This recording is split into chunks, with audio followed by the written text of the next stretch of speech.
It is my pleasure to introduce Joan Bradley Wages, the President and CEO of the National Women's History Museum, who will make brief remarks. Joan Bradley Wages has focused on women's issues on Capitol Hill and has worked with legislators, women's organizations, and related political activities. She has worked tirelessly to raise the money and to have legislation passed to move the suffrage statue depicting founders of the U.S. suffrage movement from the U.S. Capitol crypt to the rotunda where it now stands. As the founder of the Mary McLeod Bethune Memorial Museum and the National Archives for Black Women's History, a National Historic Site in the District of Columbia, I know how difficult it is to acquire legislation and to raise money to support such a venture. Kudos to you, Joan.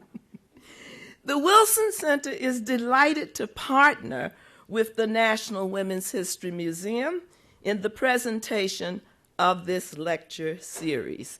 Ms. Wages.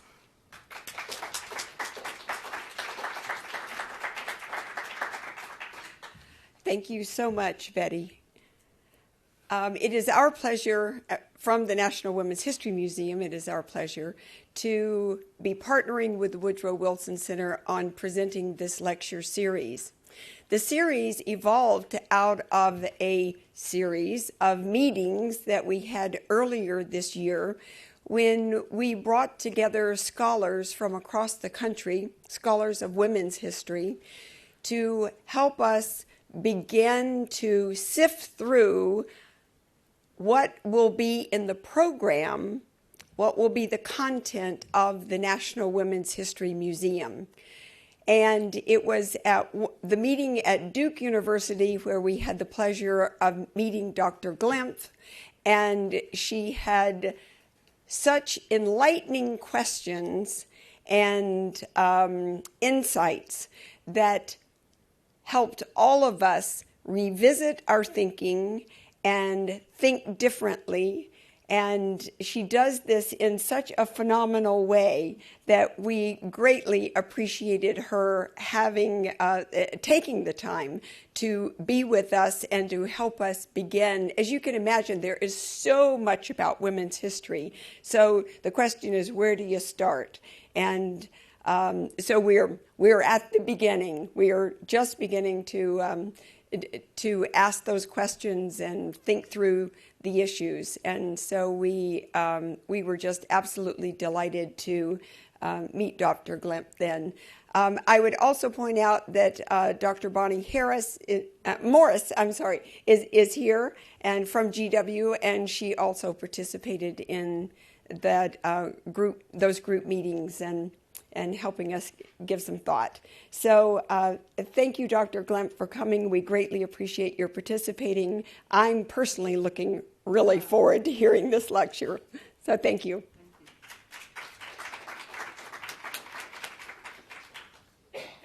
Thank you very much.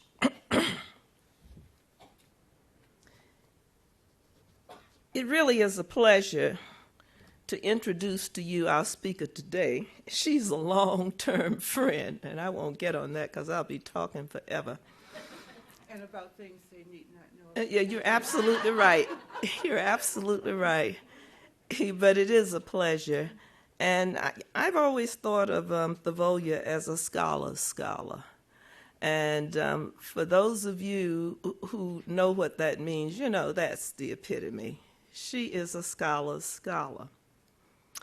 Dr. Thavolia Glimp, who is an associate professor of African American Studies and History at Duke University, is the author of several articles and essays on slavery, the Civil War, emancipation, Reconstruction, and Black and white women in the U.S. South.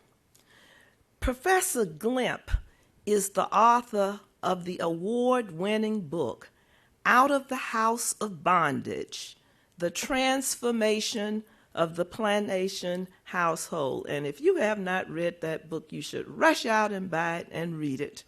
I couldn't give it up. I read the first day I received the book and taught classes. I came home, had dinner, started reading the book, and read it till 5 in the morning. It is that gripping. So I suggest that you get that book and read it. She is the co-editor of 2 outstanding works, namely Freedom, a documentary history of emancipation, 1861 to 1867, and The Wartime Genesis of Free Labor, the Lower South, and Essays on the Postbellum Southern Economy. She is currently completing Women at War, a study of Black women and children in the Civil War, refugee and contraband camps, and a book on white Civil War veterans who served in the Egyptian army in the 1870s. Let us give a warm welcome to Dr. Thavolia Glimp.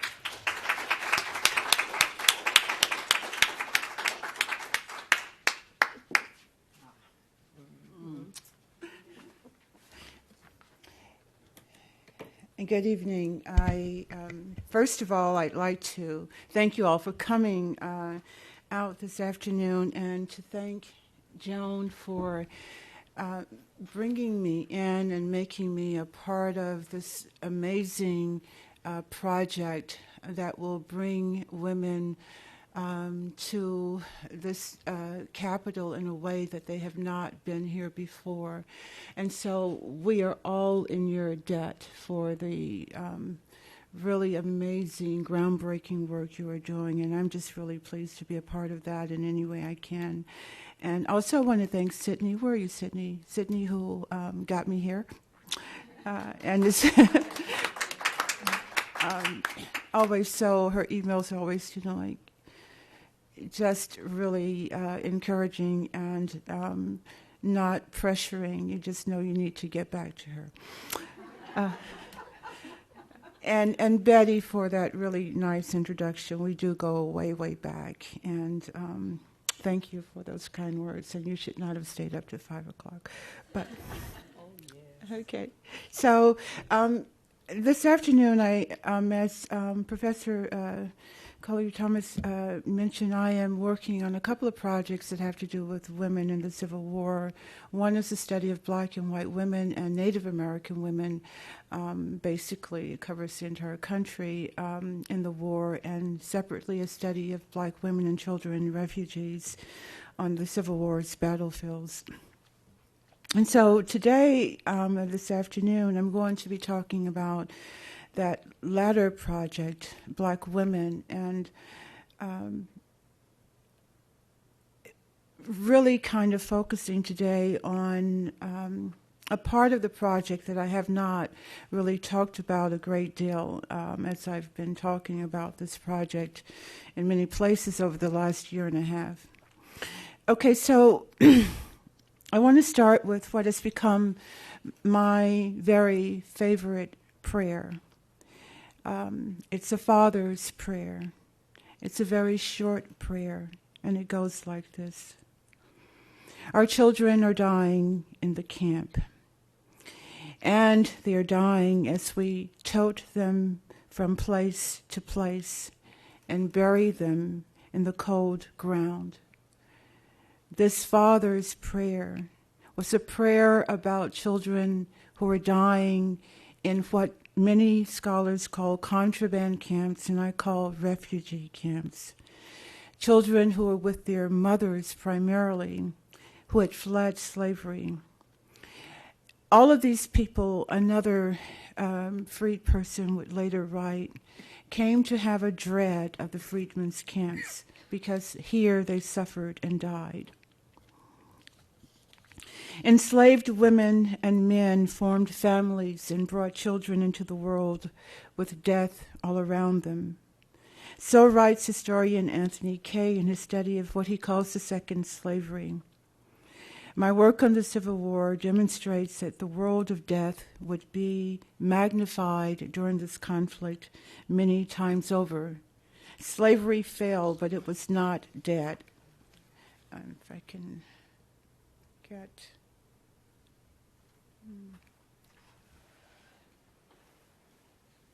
One second.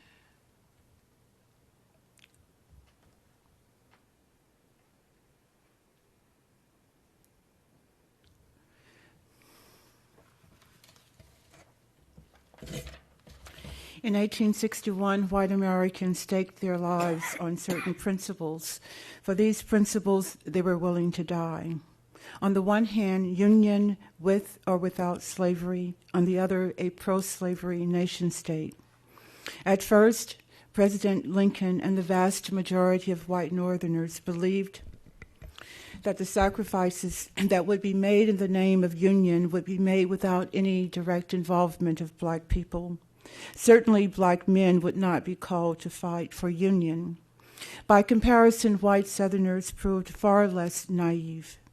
While their faith in the Confederacy was based in part on their faith in their cornerstone, or slavery, faith that cornerstone would hold, unlike Northern whites, white Southerners also expected trouble.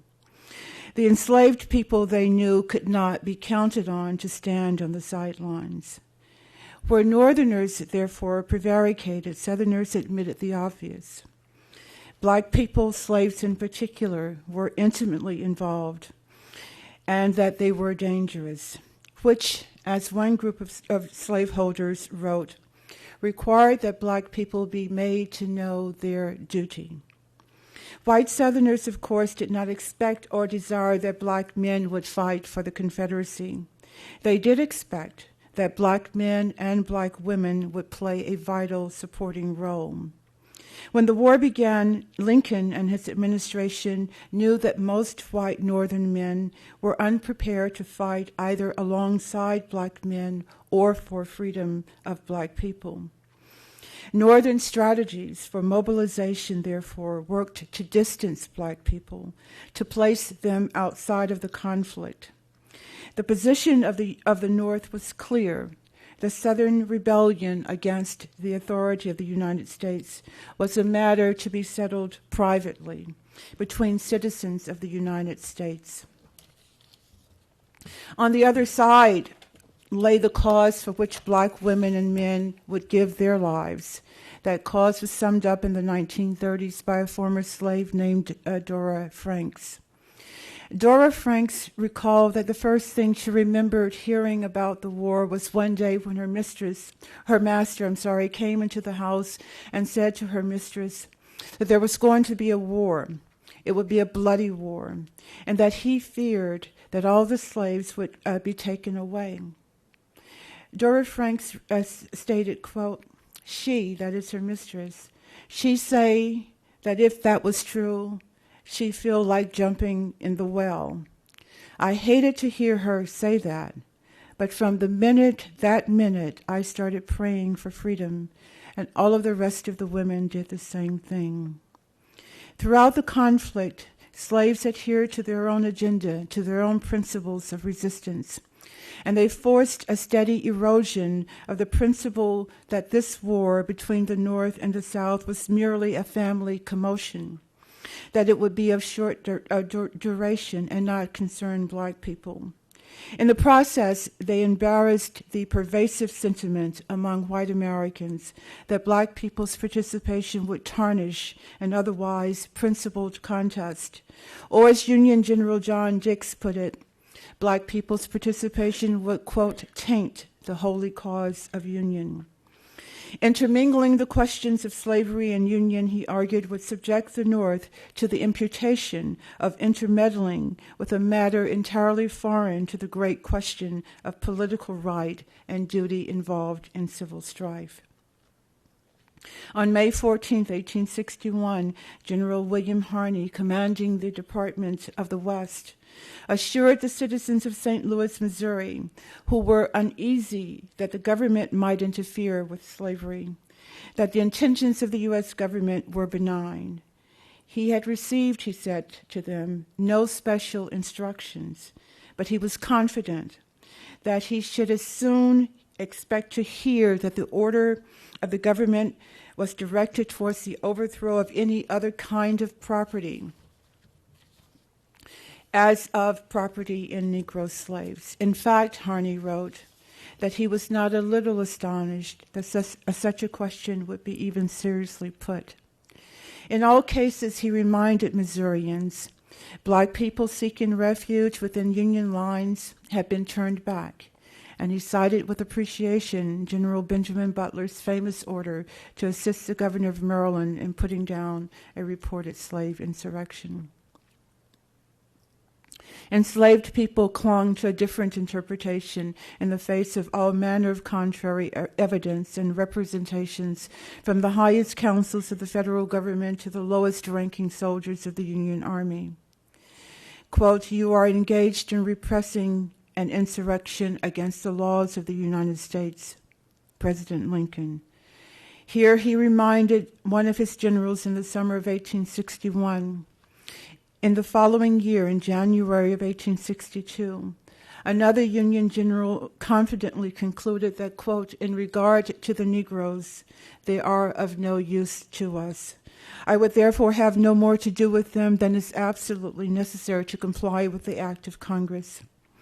By June of 1862, General William Tecumseh Sherman, commanding the Army of the Tennessee, felt sure that the Union policy of non-engagement with black people, sure enough to issue an order to the officers and men in his command asserting that the well-settled policy of the whole Army is to have nothing to do with the Negro, exclude them from camp. For many abolitionists and for enslaved people, however, the participation of slaves and free black people was central to the great questions of the day. That, of course, was Wendell Phillips' point in 1862 when he asked, quote, "What is the other side of the balance sheet? How would Americans account for the blood and money being poured into the conflict, the leveling of what he called every fence of constitutional privilege?" Wendell Phillips challenged President Lincoln to, quote, "Show us something." Lincoln's response, as put to the same challenge raised by Horace Greeley that year, that anything he did for slavery and black people would rest not upon any moral ground, but simply on the ground of saving the Union, would not stand for long. The fundamental vacuity of the principle was obvious, even to the staunch Southern rebel Gertrude Thomas. The South, Thomas acknowledged, may have been disadvantaged in terms of arms and ammunition, but its principles were clearer. Thomas wrote, "Our men are fighting for liberty and homes. The Federalists are fighting for a name, Union." Enslaved women were the least considered of any segment of American society, but before the war was over, they too had demonstrated how shallow these principles were that sent men to die in unprecedented numbers for the principle of liberty with slavery or union with or without it. Union commanders arriving with good promulgations of goodwill to white Southerners and with promises to not interfere with slave property quickly learned that the only Southerners at all interested in their coming were the slaves to whom they were prepared to offer nothing, promise nothing. Unpersuaded and unimpressed by the empty Union hands, the fugitives kept coming, and Union policy gradually changed in recognition as much of their refusal to stay put and away from Union lines as of simple mathematics. Every slave within Union lines in the South or employed by the federal government was one less slave working for the South. The slaves already knew this. This was their wisdom, including would be these women that I count as the unauthorized army of women and children who moved this country, helped move it to anti-slavery ground. So I'm going to focus here now on people who fled, primarily those who fled to Union lines. At the beginning of the war, they were likely to have the support of husbands or other male kin. By the end, they were likely to be fleeing alone. So this is a famous image which basically captures what we find at the beginning of the war, with women and children fleeing with husbands and fathers and so forth. By 1865, tens of thousands of enslaved women had emancipated themselves. By 1865, the very meaning of the phrase women in the Civil War had been transformed. As understood by most Americans in 1861, it referred to white women, the mothers, daughters, sisters of soldiers who would maintain the home front and continue to contribute to morale on the battlefield. There would be sacrifices of loved ones and everyday material comforts. But as Virginian Judith McGuire wrote, for white women, there was also the consolation, as she put it, quote, that our children have gone forth in a just and righteous cause, end quote. The enslaved woman who woke her children up in the middle of the night so that they might say goodbye to their uncles, her 4 brothers, who were leaving to join the Union Army, stood for a different sort of justice and righteousness. For slaves less sure, the behavior of mistresses and masters in the deadly dispensations that mark all wars clarified matters increasingly. Leaving for war, slaveholders called upon their slaves to be loyal. Left to manage plantations, jittery mistresses suspected plots to take their lives. In the first areas occupied by Union forces, masters fled. In the first battle, some died or returned home lame. Some hid out to avoid going to war at all, depending on their slaves to keep their secret and hide them. And seeking the assistance of slaves to hide their valuables, sometimes in slave cabins or on the bodies of slave women, slaveholders gave up a large measure of their aura of invincibility, even when the slaves proved loyal and kept their secrets. White men who had marched proudly off and boastfully off to the war returned differently. The ex-slave Jenny Webb remembered that her master had sent 4 sons to fight for the Confederacy, that these young men had left home promising that they was going to whip the Yankees, hell can scorch a feather. Not long after this, young Master Tom was killed, and he was brought home in a coffin with his guns, she remembered.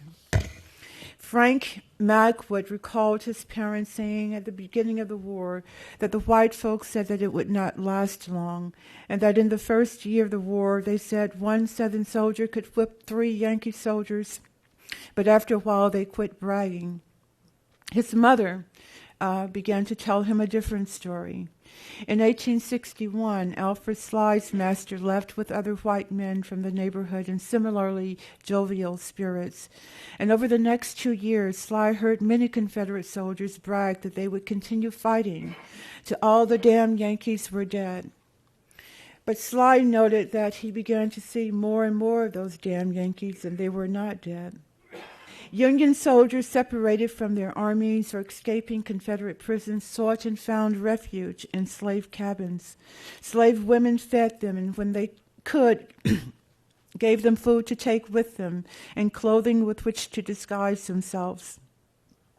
At such times, slaves gained additional information about the war. And I think one of my arguments is that this kind of process of learning about the war and engaging in its politics really proved valuable to slave women as they left the plantations. The disaffection of non-slave-holding white Southerners, men who hid in pits in the woods to avoid conscription into the Confederate Army, also taught valuable lessons. Jane Lee, a slave, remembered the woods surrounding her home were full of runaway slaves and rebel soldiers who had deserted. On one Mississippi plantation, the slaves witnessed the execution of 3 Confederate soldiers who had declared that they would fight no more. Such scenes gave slaves additional insight into the political cleavages within Southern society. Knowledge about the war also came from the highest authorities in the Confederate government. Henry Stevens was the Confederate Vice President Alexander Stevens' servant. When his master was away on Confederate business, Henry was left to take care of the house. News that came his way from letters his master sent and conversations he overheard, he passed on to the women in the community of Crawfordsville. William Irving, a recipient also of underground news, was also privy to first-hand reports from the vice president himself. When Stevens was in town, Irving stated he would tell us all about the war, and that news was all we talked about. With federal forces threatening to take Alexandria, Virginia, Judith McGuire prepared to take up the life of a white refugee.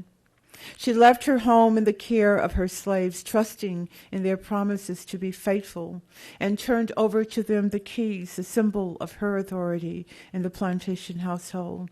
It was a very apt exchange.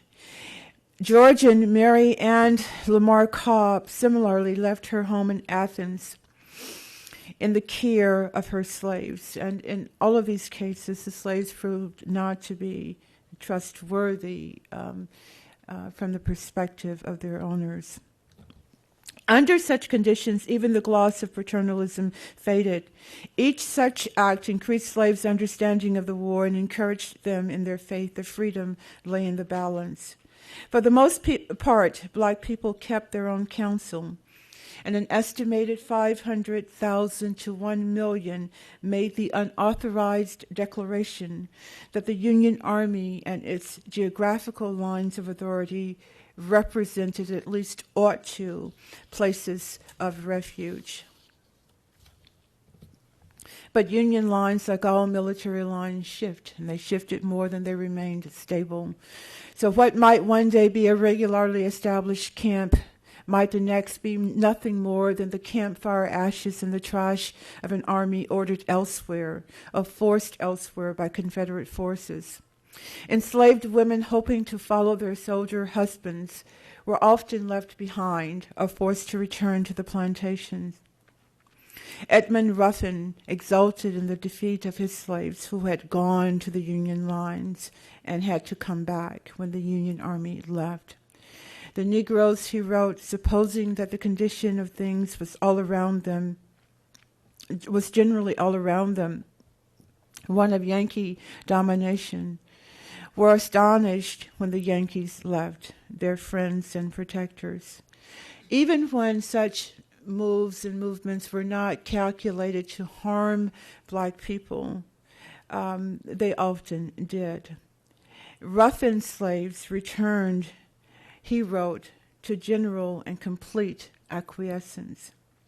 Shifting military lines provided an opportune moment for slaveholders like Ruffin to convince slaves that the Union lines were not what they ought to be. By the spring of 1863 at Fortress Monroe, where Butler, General Benjamin F. Butler, had inaugurated the contraband of war policy in 1861, by 1863 some 10,000 slaves had come in, some from hundreds of miles away. However, the 2-year history of this camp as a safe place for fugitives had not completely erased the rumors planted by slaveholders. Slaves arriving in 1863 expressed some of the same fears that those who had come in 1861 had expressed. They sent deputations in first to test to know if indeed they would be safe and their wives and children would be safe. By 1863, however, slaves' knowledge of federal policy and how they might evade or transform it had reached far and deep into the Confederacy, and slave women were key to this transformation. They were key resources in the information trade, and they used this information in determining when and how to make their own escape. Elizabeth Russell recalled that she was very small at the time of the war, yet she remembered that she had served her people as a secret agent, and those were her words. From her position as a nurse in her master's house, Russell heard a lot. She often pretended to be asleep, and she listened for information about the battles, about troop movements, which side was winning. And she said in the end, God had used her as a bearer of good news to her people. Throughout the war, enslaved women remained a critical source of information about the war. This role expanded greatly with black enlistment and the quickening of Confederate impressment aimed at slaves and free black men. On Peter Mitchell's plantation, slaves relied on Aunt Isabella, who could read and write, and keep them informed about the progress of the war and which commanders were sympathetic and which were not. The ex-slave Minnie Davis recalled that her mother would steal the newspapers and read up about the war, and she kept others posted. Female slaves, like their male counterparts, had, during slavery, devised numerous methods to learn the alphabet, to learn to read and count. Mary Ann Patterson, during the war, could use the knowledge she had gained as a slave.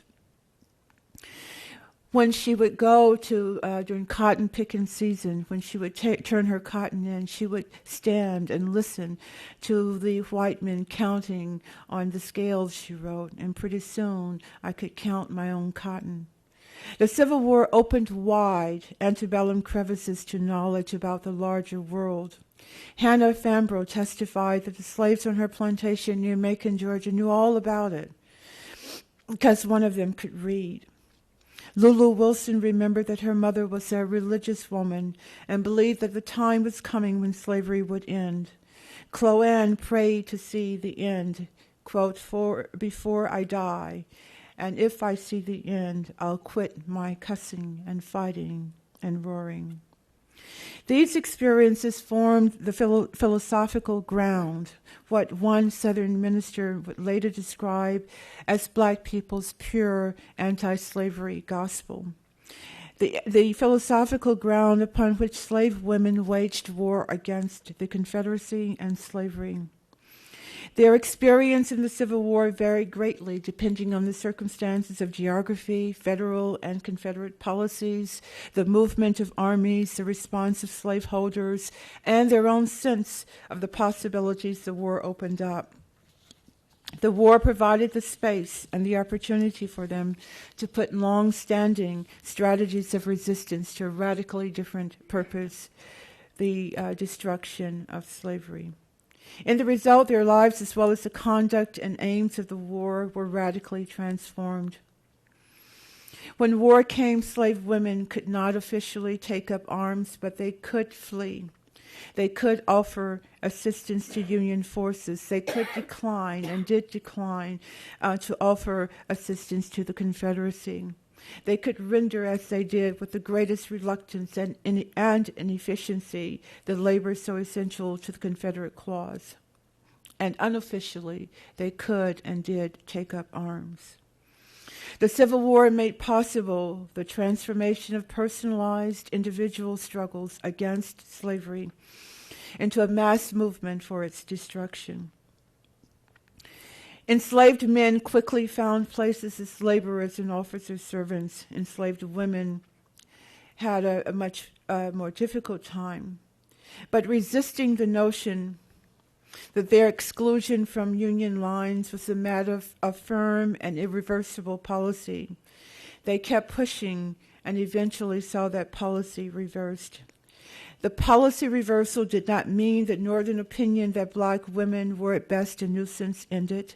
It did not guarantee fair treatment, but it did make an embarrassment of federal policy and the continued reign of terror against black women and children. Federal policies initially emphasized the importance of the type of contributions men make to war, ignoring women's work and their politics. Even after the federal government began to consider more carefully how slave labor bolstered the Confederate effort on the home front as well as the battlefront, enslaved men remained the focus of its attention. This was General Halleck's message to General Grant when he wrote Grant to remind him that the policy of the government is to withdraw productive labor, and by productive labor he meant the labor of enslaved men, not women. The interpretation of federal policy that Halleck proffered to his commanders in the field was repeated in the policies that undergird black recruitment efforts in the summer of 1863, when Lorenzo Thomas sent to the Mississippi Valley to put some teeth in the effort to recruit black men. In the name of expediency, as he put it, Thomas issued Special Order Number 45, which ordered that all children and females of Negro descent, who may hereafter be desirous of seeking refuge within the lines of the United States troops, be advised to remain on the plantations, where they have heretofore been in a state of slavery. Thomas's policy placated Unionist slaveholders in the valley, but it left enslaved women and their children enslaved, even those who were wives and children of U.S. soldiers.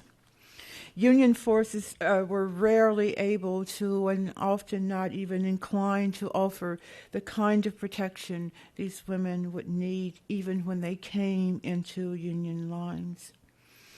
In this context, Union General Dodge's order to his officers to return black women and children to the plantations from which they had fled was unsurprising. It ignored the fact that many of these women and children were already free by the terms of the Emancipation Proclamation, if not by the terms of the Militia Act of 1862. Evictions from Union lines not only sent black women and children back to slavery, but to regions infested with rebel guerrillas and wartime slave patrols financed by local county governments for the express purpose of preventing slave flight. Confederate military officials even complained that these men, or the attacks on free people, those people who made it to Union camps, was of a barbarous nature. From the first, the arrival of federal troops in the South appeared to enslaved people like the coming of the Lord, even to the most skeptical among them. The enlistment of black troops in 1863 made the Union Army appear all the more the Lord's army.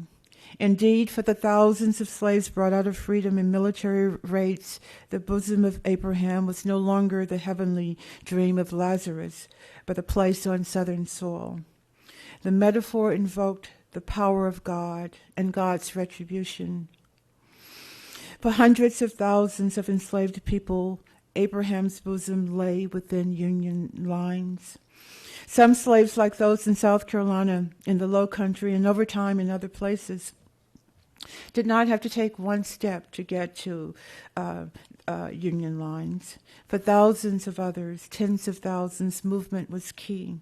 Until the very end of the war, the Union armies and Navy commands were moving targets, rarely becoming armies of occupation, except in exceptional circumstances such as New Orleans and Memphis. Enslaved women trying to hold on to the skirts of Union forces on the move found it difficult at best.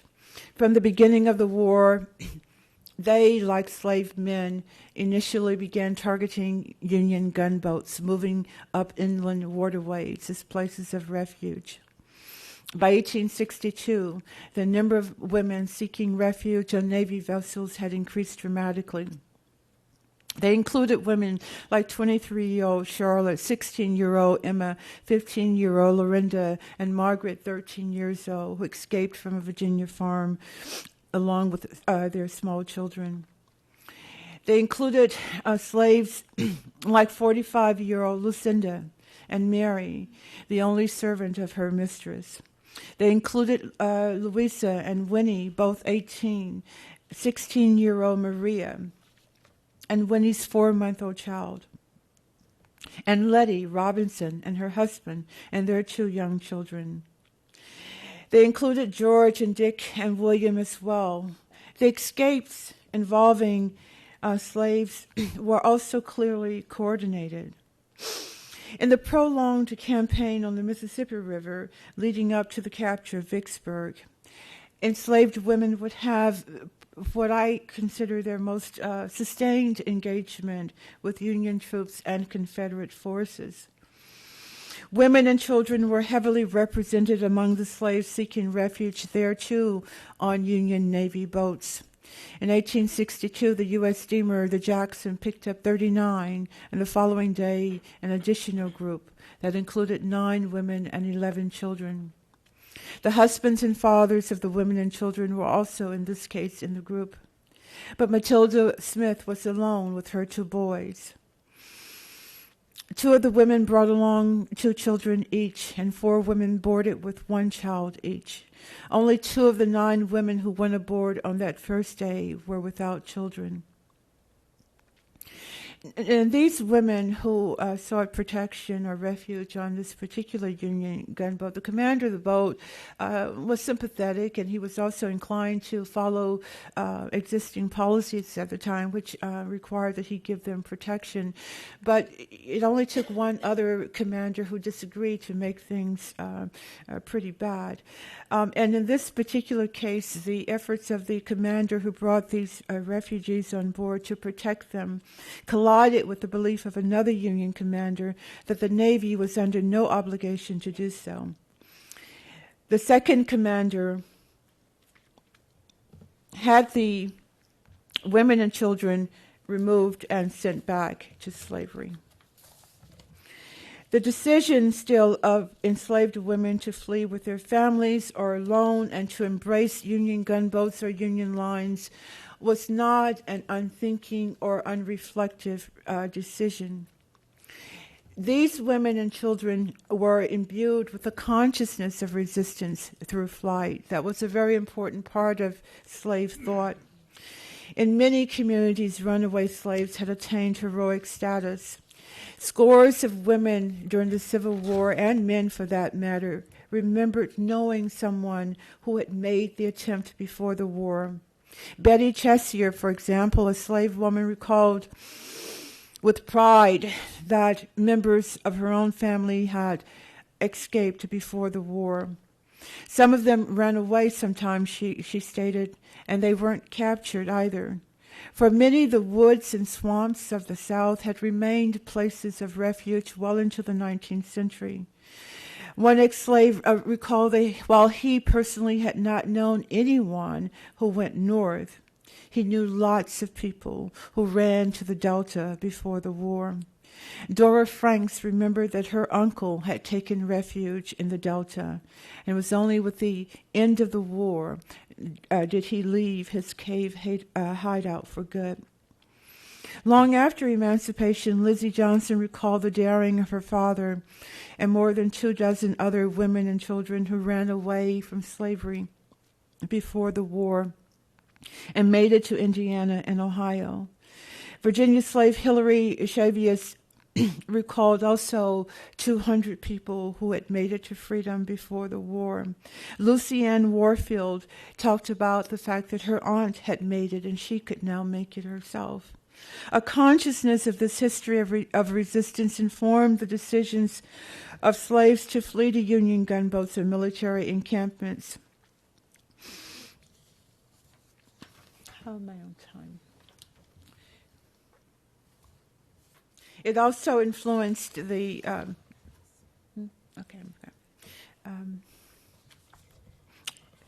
It also influenced the perspective of slaveholders, of course, too, who wrote that these slaves who left were perfectly aware that their leaving in the minds of their masters and mistresses constituted rebellion, and that if they were caught, they should be shot and destroyed.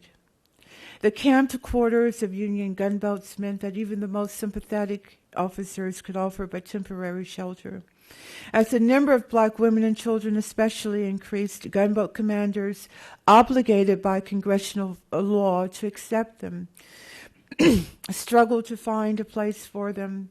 Some, like Admiral David Porter, shipped them north to Cincinnati and other northern towns. But few Union naval commanders commanded the resources that Porter did. Most improvised on the spot, putting the women and children picked up along the river. And I should say, and I don't talk about it in this part of the project, but in another part of the project, that we're talking about hundreds of thousands of women and children. At one point in the war in 1863, some 50 to 60,000 gathered at one spot, just out in the elements with no place to go. So some commanders improvised, placing them in makeshift camps and enlisting their husbands and fathers and brothers in the army. That strategy put the commanders, in conformity with congressional policy and regulations, and also to some extent kept some of the families together. But the wood camps in which these men were placed, and women sometimes, like the more ambitiously conceived plantation labor camps, quickly became populated mainly by women, children, and the elderly, and quickly became the scene of some of the war's worst civilian atrocities. Confederate troops regularly attacked the camps, burning the slaves alive, destroying their homes and their crops, and returning them to slavery. Confederate raids were often intended to serve no other purpose than to put fear in the hearts of those who tried to get away. The massacres and the tortures also, of course, reflected deeper social problems. I won't get into that here. Other raids were aimed mainly at recapturing a much-needed labor force. By mid-1863, Confederate raiders did not expect to find many able-bodied black men, either in the camps or on the plantations. They did expect to find able-bodied black women who could be taken back and put to work for the Confederacy. The growing Confederate military demand for slave labor, coupled with slave flight and enlistment, virtually depopulated some counties of able-bodied slave men. And if you're looking, for example, at the Mississippi Valley, where you have the highest percentage of black enlistment of military-aged men, this was a real problem. But it was not only a problem here, it was a problem everywhere, as the governor of Florida pointed out in a letter to the Secretary of War. He said, "The maintenance of our armies in the field, of the families of those men in military service. In a word, not only the liberty of the Confederate people, but their very lives depend on the labor of enslaved people." And increasingly that labor was female labor.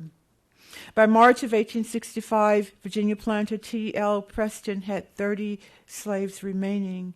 All of them were women and children, a situation that was no longer rare.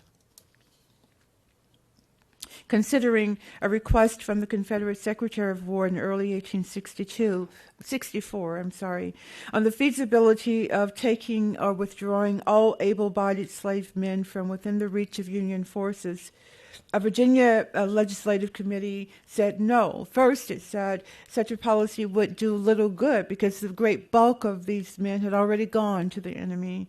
And instead, what it would do was to bring or demoralize the people who remained, chiefly women and children. Thousands of fugitive slave women found at least temporary refuge in and around Union camps, despite the ever-shifting kind of policies and implementation.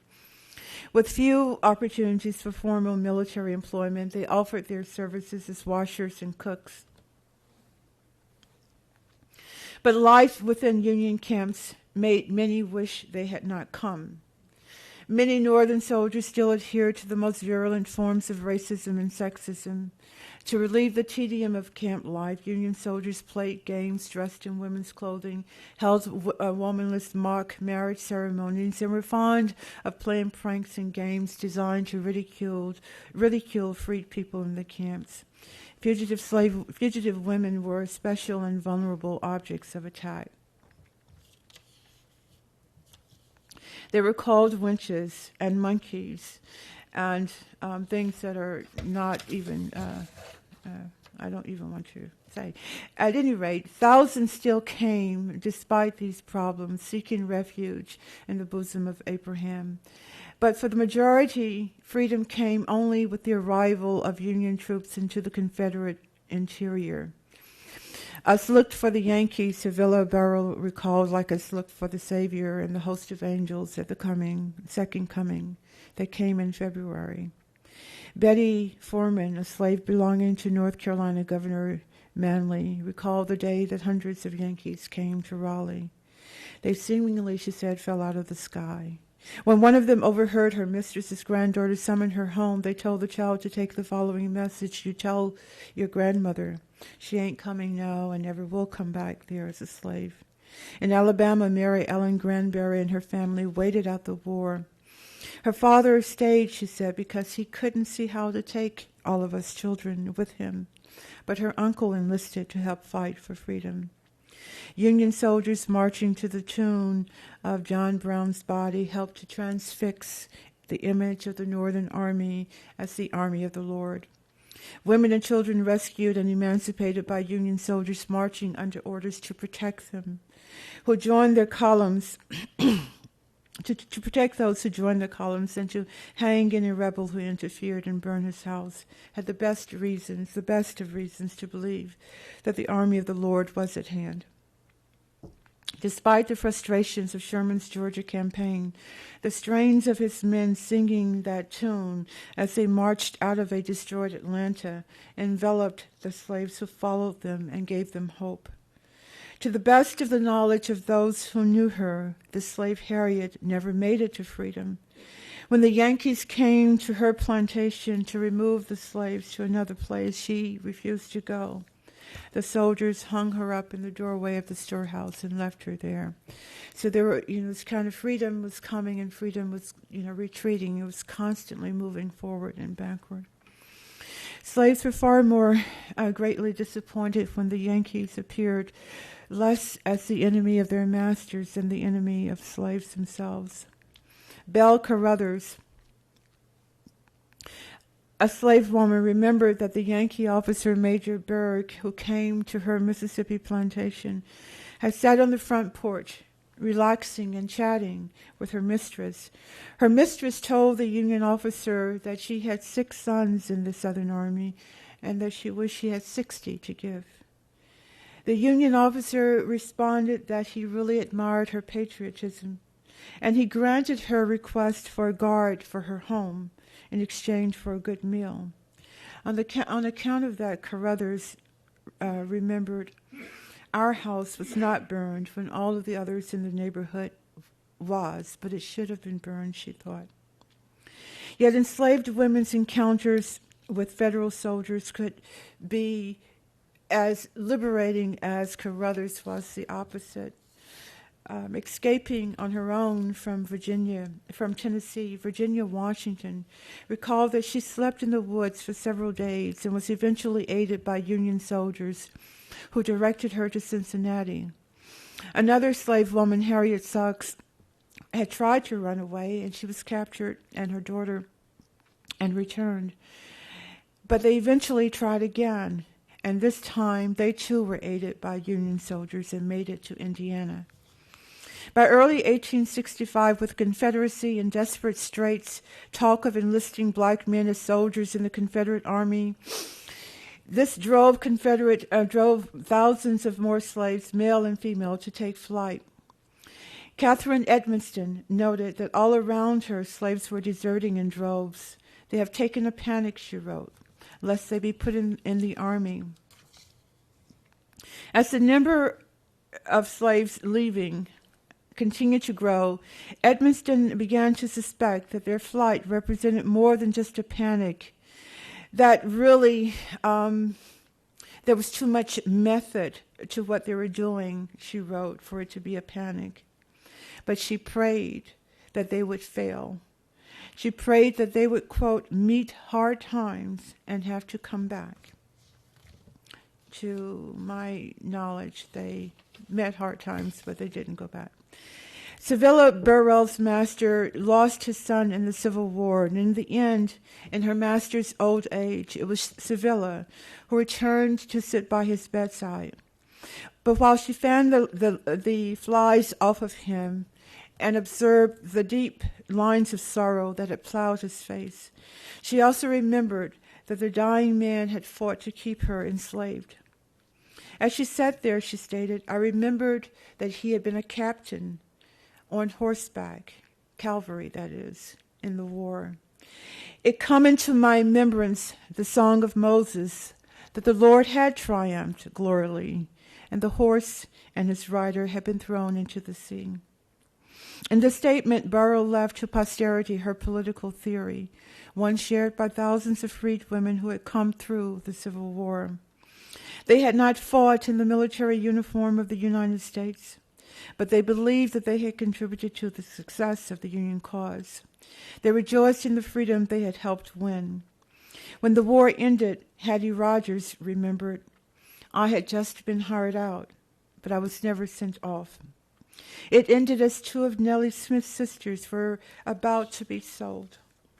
The disappointments of freedom were painful and often devastating. But on a Mississippi plantation, the freed people purchased a rope. They took that rope and they cut it into very small pieces.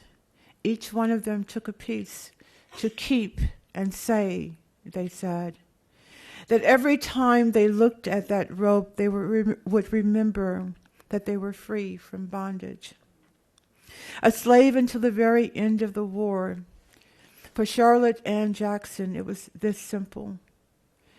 She remembered or stated that the light had come, the rebels had been put down, and slavery was dead. God bless the Union forevermore. At the same time, in 1865, no less than in 1863, the memory of those days of suffering and death lingered among them. Thank you.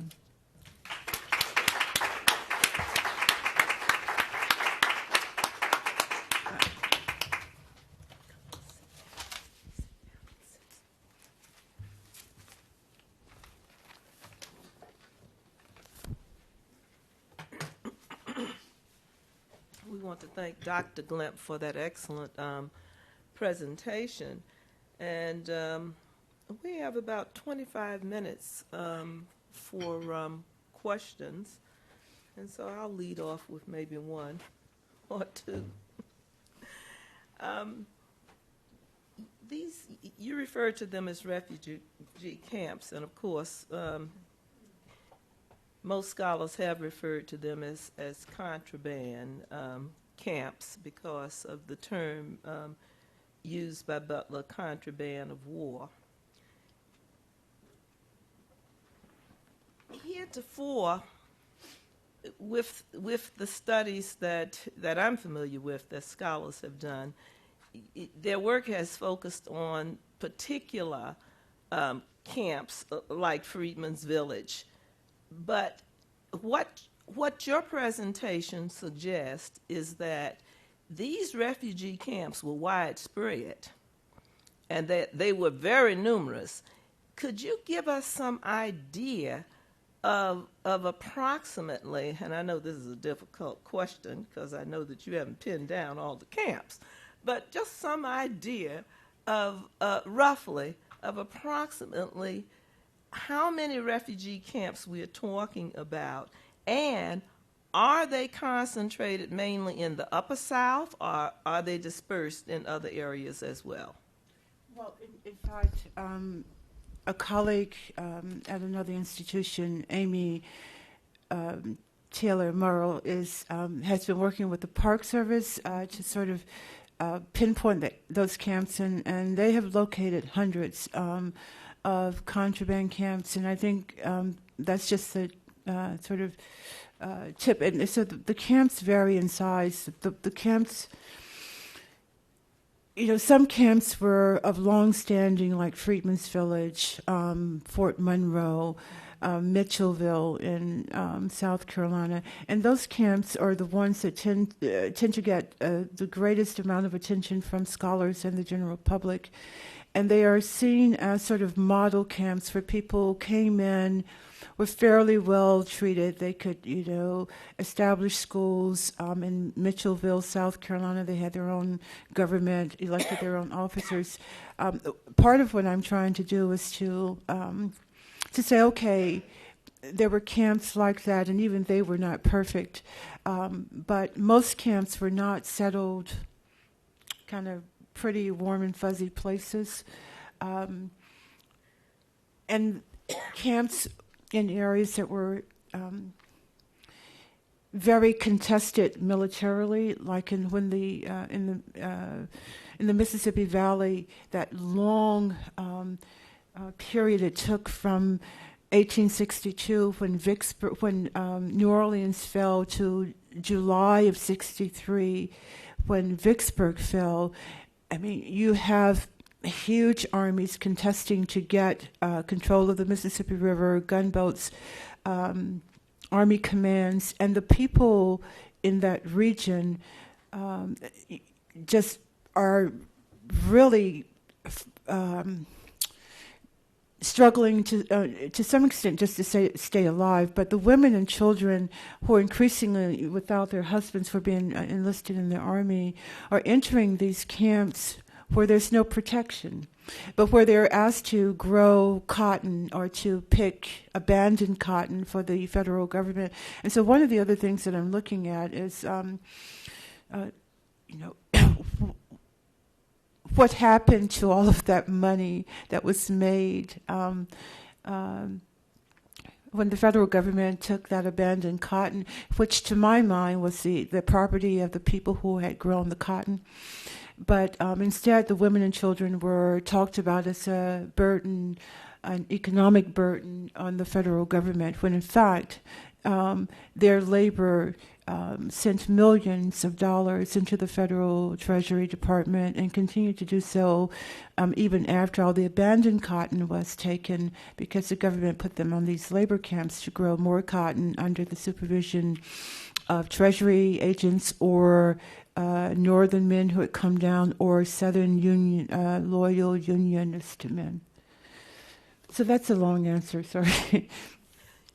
Well, in another presentation that was quite different from this one that I heard several months ago, you also talked about the brutality, the literal murder of these women and children at some of these camps. Would you just speak briefly about that? Sure. Again, sort of contrasting what we find in many of these camps to the Fort Monroe kind of model. What I found initially, to my shock, I've gotten kind of used to seeing it now, but what I found is that women and children were literally being massacred on plantations, supposedly under the control of the federal government, and in camps. And that, I guess what surprised me as much as finding this evidence was that it was evidence that was not hiding anywhere, that any scholar of the Civil War could easily find. And Confederate troops would come in, and the women and children would sometimes be lined up and shot, or they'd be placed in buildings and the buildings set on fire. The children would be run into swamps, and the Confederate cavalry would go into the swamps after them. And then they'd write about it, and Union officers would come in, a day or two later and write about it, about what had happened to the women and children. But there was no federal response.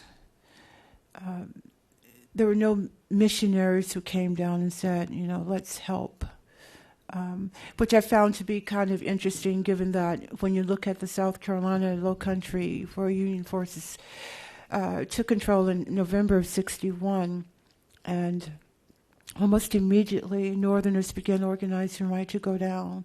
The Gideonites and so forth went down and helped to establish schools and so on and so forth. But maybe it was too dangerous. I mean, you do get the American Missionary Association later in late '63, and you do get some Union ministers who, with various Army commands, writing back saying, something really bad is happening here, but you don't get. No one says, okay, we need to send a company of Union soldiers after these guys who have just come in and killed these women and children. No one says that. Instead, the principal focus remains growing cotton, putting these women and children to work. And one of the other sort of results of the deaths of women and children, I mean, you get a lot of orphans. And looking at the orphanages that were set up in the last month of the war and into '66, I mean, children whose parents died in the camps. And at first I thought, okay, well, there's no memory of this, but now I found records where people did talk about what happened, those who survived, about the people who died, who were murdered in the camps. And you've suggested that this data does exist, and former scholars who have worked those records should have seen some of this material. In other words, there are reports in the record, like the reports we know about with the Battle of Wounded Knee. In other words, these are the kinds of reports that are generated by the personnel. But, I guess if you're a battlefield, well, I don't know. At first I said if you are a scholar of the Civil War and your thing is battles, who won, what was the lineup of the cavalry, which unit got there first, and blah, blah, blah. Maybe it was easy to not see, but I'm reading the same records, like the official records of the rebellion that Civil War historians use, in addition to newspaper accounts and the American missionary records and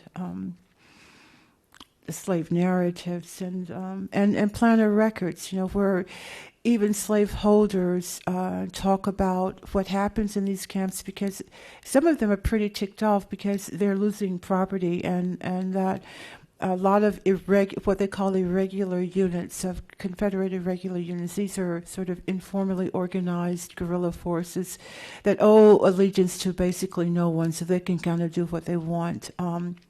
But sometimes they act in such ways that slaveholders complain that it's too much brutality and violence. But it's not.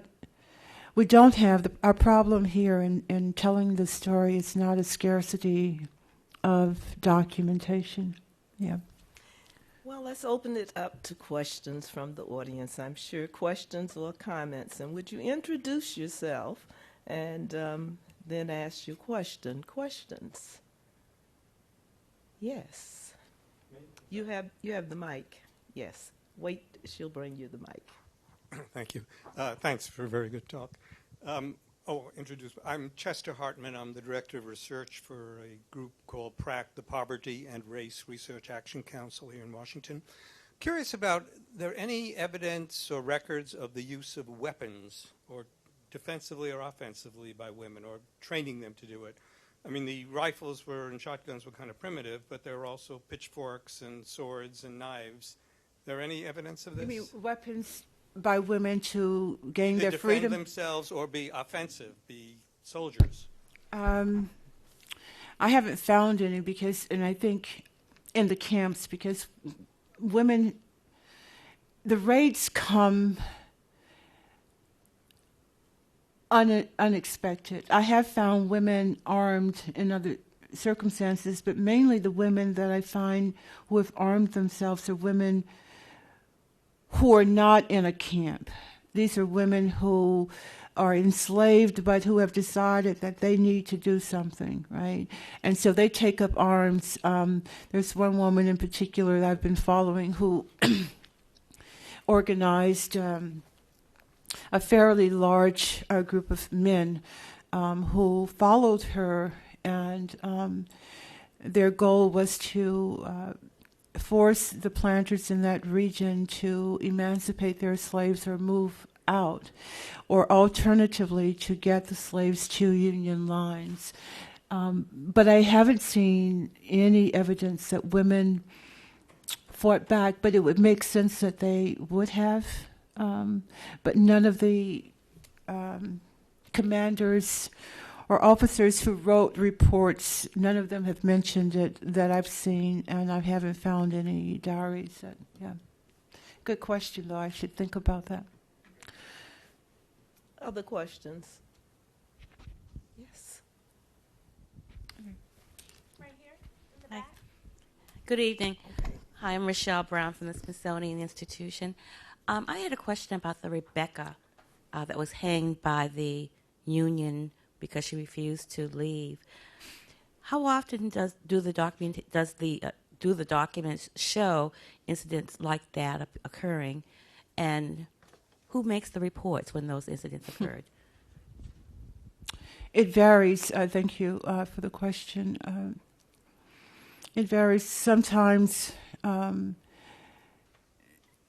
might be a line in an official report of a woman hung, or commanders would, officers, Union commanders would use words like, "We just disappeared them." And, in one case, a Union soldier shot a black woman. That incident appears in the letters of her mistress, with whom the slave woman had a quarrel, and the mistress sent for the Union Army because it was part of Sherman's men who had just come into the Carolinas, and the soldier came and talked to the mistress, and she said, look, I'm having some problems with this woman. And so he said, okay. And so he told the woman to come with him, and he took her behind the barn, and he shot her dead. And then he told the black men who were left, who were mainly old men, to bury her. So that is because the mistress wrote about it. There are other historians for we do have a kind of a real record in terms of what happens to black women and children. Mainly it has to do with the Sherman's March through Georgia, right? And the famous, orders to cut the bridges behind the troops. And reading the command reports from Sherman's army, you see the officers of the various commands in their official reports talk about how many people tried to go with them and how many made it. Some guys I left 500 behind. And what made that situation dangerous is not only that Union forces were cutting the bridges behind so people couldn't cross and people drowned in the swamps, but also that Confederate forces, they were too weak at that moment to really present any kind of danger to Sherman, but what they could do is sort of pick at him, and they mainly ended up picking at the women and children who were trying to follow in the rear, and even despite Sherman's unhappiness with people following him, slave women and children following him, they continue to do so because, this is it. And if before Sherman comes, if you're in Georgia, you've got no way out, right? And so here he comes, and you're going to keep going no matter what he does. And so even when he goes into South Carolina, North Carolina, he's got thousands of people still following. But if you follow the records, all along the back of his army are dead women and children because they can't keep up, or they don't have food, or they're being picked off by Confederate snipers.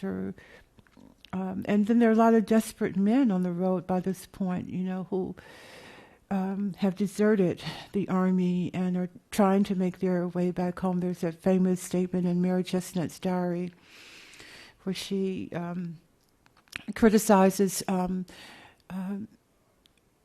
Southern men, and she says, I look out the window and I see our soldiers marching, but they're marching in the wrong direction. And so these men they're tired, and the Confederate soldiers are tired and hungry and mad too, and the women and children are easy targets, whether they're in the camps or on the roads. Okay, I think you were next. Here. And then we'll go there and there. Diana Goskew, Virginia Now. You were saying that the Park Service are finding these places. Are these places still existing as towns, or is this in the records? And when did they start pushing north? Pushing north? When did they start coming north to get away, the slaves? You mean before the war, during the war? After the war. How did they just stay in these places, or did they go further north? Because I remember when I worked at the Smithsonian American History Museum, we had an exhibit about the Chicago and how the slaves ended up in Chicago looking for jobs. But I don't remember the years on that. Okay, you may be referring to the Great Migration in the early 20th century, but long before that, slaves were escaping the South and going to the North. And during the Civil War, not that many ended up in the North, and no one has a good handle on this. A lot of us are working on it. Several people are working. Maybe together we'll get it. But there were some commanders who took fugitive slaves during the war to places like Cincinnati. There were some soldiers who sent, a girl or a boy back home to help mom out and to simultaneously give them, quote unquote, a better life. And we don't know how many slaves ended up in the North during the war. In terms of the camps,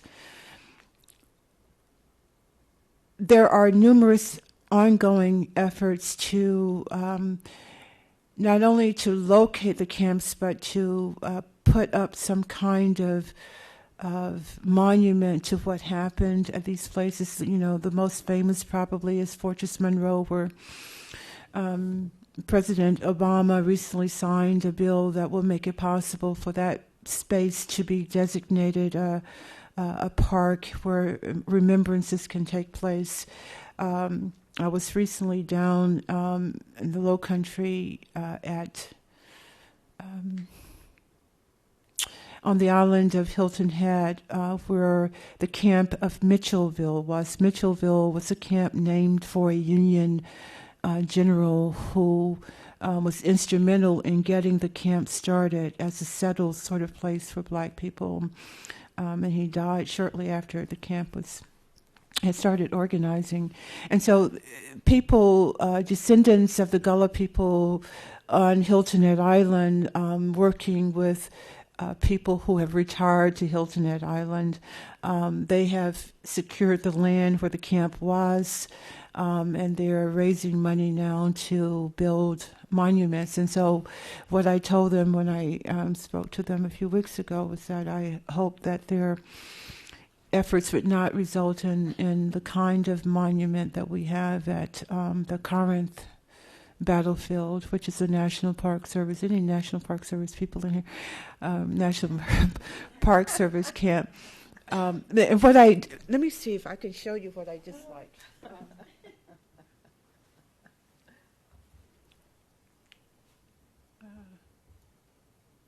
This is a soldier monument at Corinth. Okay, these are. This is the Corinth contraband camp, and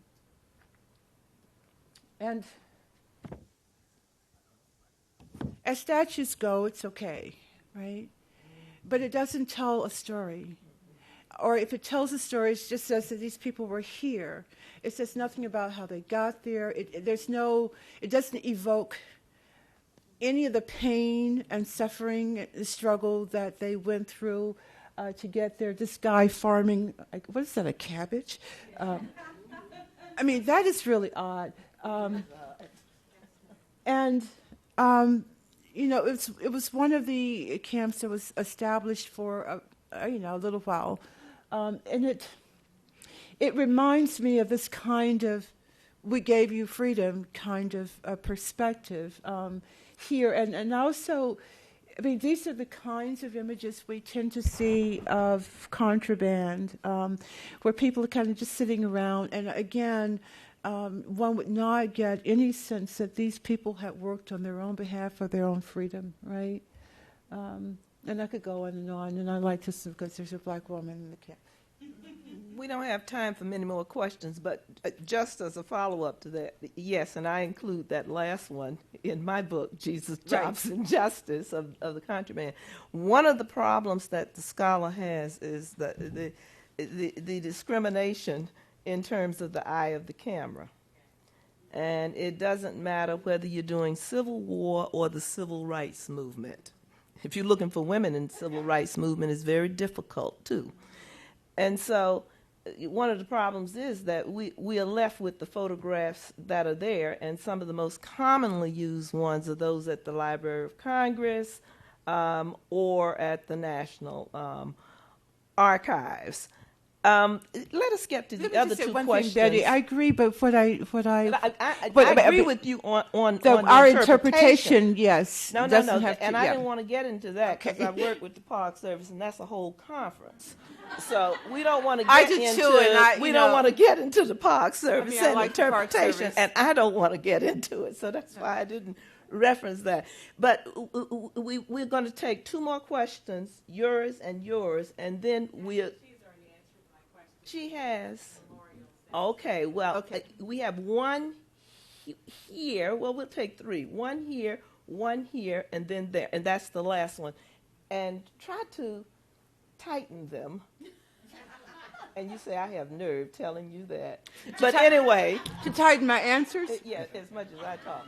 But she's got some nerve. But we will be able to discuss more at the reception following this. Okay, but yes, your question. I suspect this is not a tightening possible question, but Anne Seraphin, I'm an independent scholar of African literatures from the Boston area. And I'm just fascinated with the research you're doing, and I'm wondering how far afield you have to go. Are the reports of the Union Army here in Washington? Are there Confederate Army reports? And then the slave narratives, I don't think they'd be centralized, would they? I mean, do you just keep track? I don't have to go very far. The records of, thank God, the records of the official records of the rebellion are now online. Yeah, I used to have to go to the library for all of that, but I don't anymore. Other records, if I find a story in the OR, the official records of the rebellion, then I try to track it down. And so then that might take me back to Emory or the Caroliniana or some other archive to try to find that person in the planters' records or in the census records. And so it's that backtracking that takes me elsewhere. But so far, I haven't had, I've got too much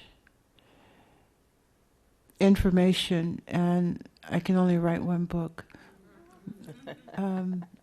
But what I really think is really okay. Shut up. Anyway.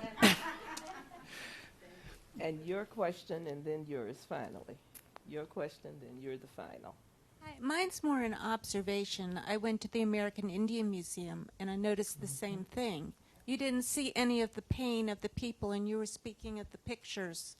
I think the people that are in charge don't want to show any of the pain, and I'm not sure what use that is. If you're going to memorialize the Trail of Tears in any oppressed people, why aren't the people that are raising the monuments showing their pain? Thank you.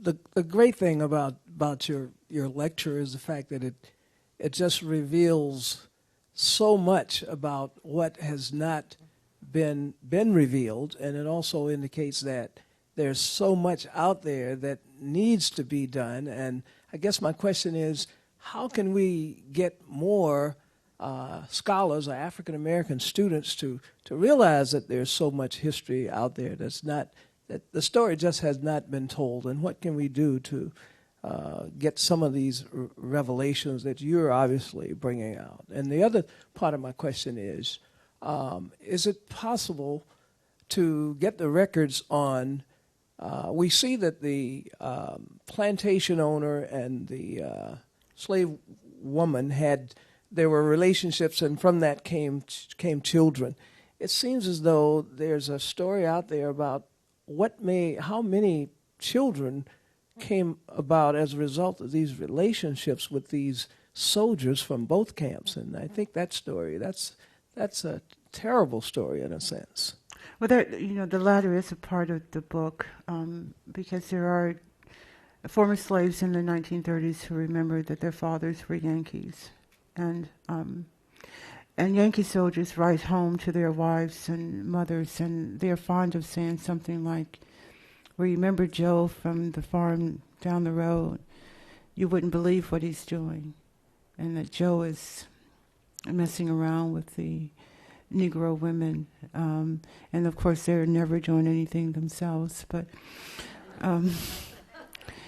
so that, so it is a question. It's not one I spend a lot of time with. But to go back to your first question, which I think is really important, there are several scholars who are working on contraband camps now, and I think we're going to see more and more work in that area. And my students, for example, in the class I'm teaching next semester on the South, my students are going to be working with the Mitchellville camp in South Carolina, so they'll go down and find out what they need, what kinds of documentation they need for their work, and that'll be their research project to work on that camp. But it's the kind of work that you can get high school students involved with. There's Fort Monroe and Freedman's Village in Washington. Yeah. Thank you. Thank you. And finally, to your question about how can we get this material out there, as Thavolia said, there is a great deal of material that is digitized online. One of the problems you have, though, is there's free material online, and there's material that your school needs to have resources to purchase to make it available to students. And what I've realized is those of us who are at, for want of another word, mainstream universities, not predominantly black universities, we have all of this material available. Temple has purchased, I just asked them just to purchase this or this, and I've come to understand how much that material costs. The library told me, Betty, this will cost us $500,000. And of course, the material is only available through your university. So it's not available, that material is not available to people outside because it is sold. So if you're at a black college or university, most of them, they don't have the resources to purchase that material, and therefore the scholars at those schools don't have available to them the kind of resources that some of us do that are at these other schools. So therefore the gap has widened. I hate to tell you that, but that is the reality. But there is still a great deal of material in the libraries and hard copy books. Thank you very much. We are going to proceed now to the reception. Let's give her a